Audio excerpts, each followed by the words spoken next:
Well, hello model car fans. Welcome to the Muscle Car Modeler. My name is Raul, and this week I'm going to feature another build restoration of mine here. This is a 1970 Plymouth Roadrunner. Now this is a very rare color combo or combination total. Matter of fact, I don't think any actually exists like this. This is a 70 Hemi Roadrunner, but not only that, it is painted Moulin Rouge, which is Plymouth's name for Panther Pink, which is Dodge's name, but most people call it Panther Pink, being that for 1970, only 96 Roadrunners were painted. FM3, I believe, is the code for Moulin Rouge, Panther Pink. And so it's extremely rare. And when it comes to Hemis, there's only 152 1970 Roadrunners with the Hemi engine. And in the Panther Pink registry and that, it is possible that there is one out there, but none are known to exist at this time on the registry or online. I did, however, in my research looking, I did find a Panther Pink Hemi Roadrunner convertible, which I thought was extremely cool, and found out that it was a true Panther Pink car and convertible and Roadrunner. It did not come with the Hemi originally. It was a 383 car, but when they restored it, they put the Hemi in and everything, and I thought that was very cool. But after looking at Hemi production, there were only 370 Hemi Roadrunner convertibles made, so very rare. Don't know if all three are known to exist and what the actual combos are, but I thought that was really cool and pretty exciting and really cool car and quite a striking combo.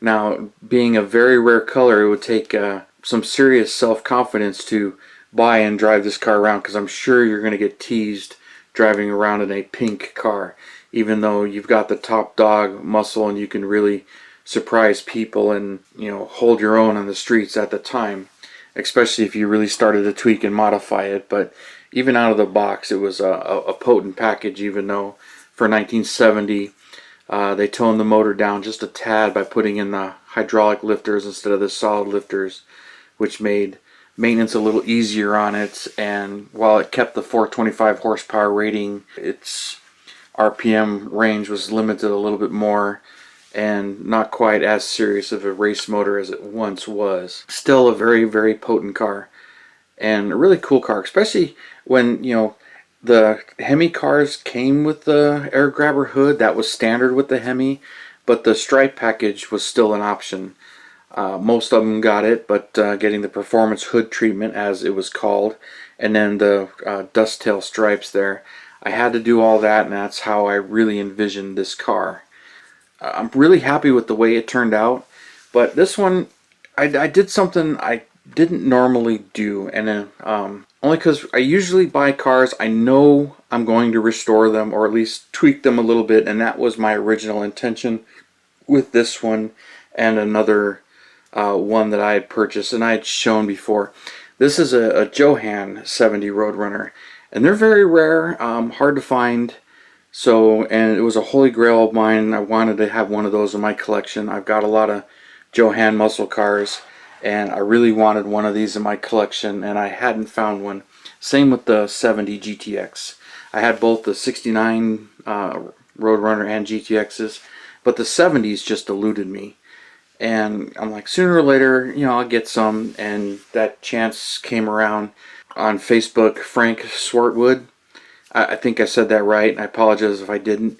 He had restored a couple of these, and he's done a number of them, and I liked his work and everything. So when he posted that he wanted to sell some, and he was unfortunately in a position where he really needed some money, and he put them up for sale, and I saw him, and I'm like, I would really like to have that GTX and Roadrunner. So we had come to a deal, and I got them, and they were beautiful work. He did an amazing job. I featured the GTX. That one was a much easier redo. This one turned into a can of worms, and stay to the end of this. I've got a lot of photos, and I took a lot of photos of this. He did a beautiful job, and he did it in Plum Crazy. in violet, Plymouth's name, and it looked great. Now I could see there was a crack here where the quarter panel had broken and was re-glued on and painted, and other than that, the body looked beautiful. The bumpers were painted a similar chrome, and I really liked the actual chrome. So at the time, the first thing I did was I pulled the front and rear bumpers off and the grill shell and the grills off of both of them, and sent them to Chrome Tech USA and got them re-chromed because I really like the actual chrome look. So that was the first thing I did. And I remember the GTX, I really didn't want to repaint it. The Roadrunner, I was a little more like, I'm gonna repaint it. And reason being is I always pictured this color, and I already had a Plum Crazy Roadrunner here. This is a monogram build, so you kind of get a look here that I had a Plum Crazy or in Violet 70 Roadrunner with the 446 pack. So I had already had that built, so I knew I was going to probably strip the paint on this. And the only other thing that Frank did was he had antennas that he added to his, and that's just something that I'm not really a big fan of. They usually break pretty easy, and it's just personal preference. And since I was going to repaint it, I was going to remove that anyway. So I filled in that little hole and took care of that. So while I was at it, I'm like, alright, I'm going to take care of that. Now, I was in for some very big surprises. I went ahead and stripped the paint, and I had quickly found out that it wasn't quite as nice of a body to start with. And it really showed me how much work Frank really put into restoring this particular one. As both A-pillars are broken, they both fell off. So the glue that was holding it together, when I put it in the purple pond, they fell apart. The quarter panel piece that was chipped off, that just came right off, and it was not a big deal. Now, both of these right here, the bars right in the middle of the taillights, they both broke, and I'm sure, brushing it lightly with the toothbrush, trying to get the paint to come off, they're both broke. One of them, there was a small chunk here, and I got it. The other one, I just had the whole thing came out, and I ended up having to splice in a new piece on one side and do the best I can and match them up. So you look at it now, and you really can't tell. You think this was a mint body, and it was far from it. Same thing with the repair here. There's no line. It's blended in very well. But with these Johans, the bodies are very brittle. There was also a chunk here that was missing. So I'll squeeze some of those photos in here, but at the end there'll be a lot more of those photos. So, and then another thing, there was a repair on one of the hood hinges here that was done, and so all of that work that Frank you put into it, I had to redo all of that work. It made me realize that, restoring an already restored one is kind of a big challenge. Most of mine I bought were brush painted, or they weren't painted at all, and they were fairly decent ones, and I stripped the paint and redid them. But this one was quite a different challenge, and once I saw what I was in for, I was really shaking my head thinking, oh my god, what did I get myself into here? I ended up holding off on the GTX for a little bit more. So I bought these back in 2017, early 2000, or late 2016, early 2017, and this one I ended up doing pretty much right away. The other one ended up sitting for a little bit. The paint was chipped, and I ended up redoing that one as well. But I kept, I had to redo the vinyl top that was done on it, but I kept the vinyl top on it because I liked it, but I had to redo it. Now this one, the interior is pretty much how Frank did it. Flocking and everything that's in there. The only real difference is like the gauges and everything. It's just some of the highlights.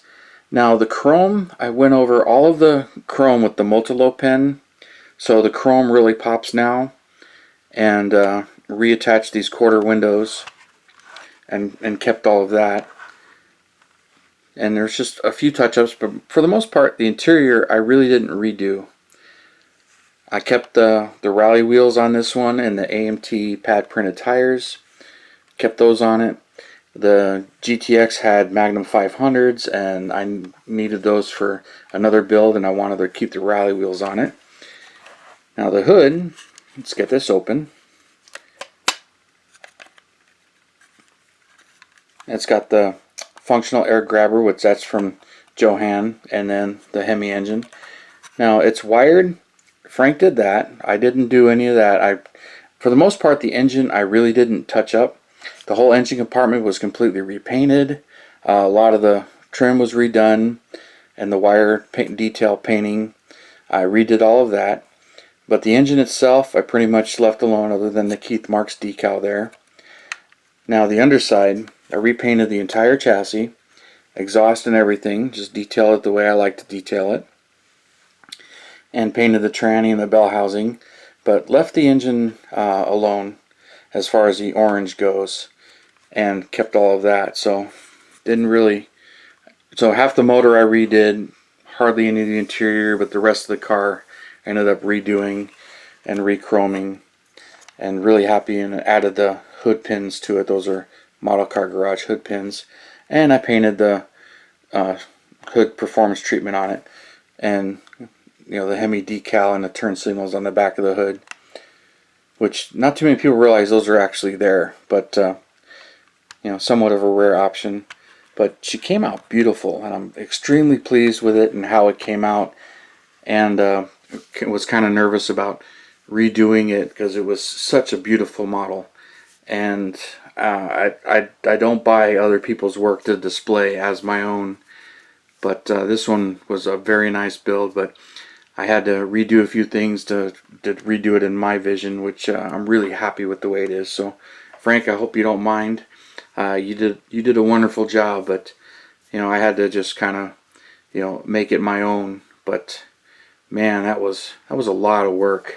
I was a little nervous about digging into that one, and then moving on to the GTX, because I did finish this one in 2017, and that one I ended up doing a few years later. I finished that one in 2019, and the only issue I remember having with that one, besides all of the stuff coming off, all the vinyl top pieces, the trim, and then the grill and the bumper. I remember the grill part broke in like 3 pieces, and I ended up having to glue all that back together, where the Roadrunner grill is actually just one piece, and just had to re-chrome it. Although I think there was a section on the corner that was broken, and I had to fix that before it got chromed.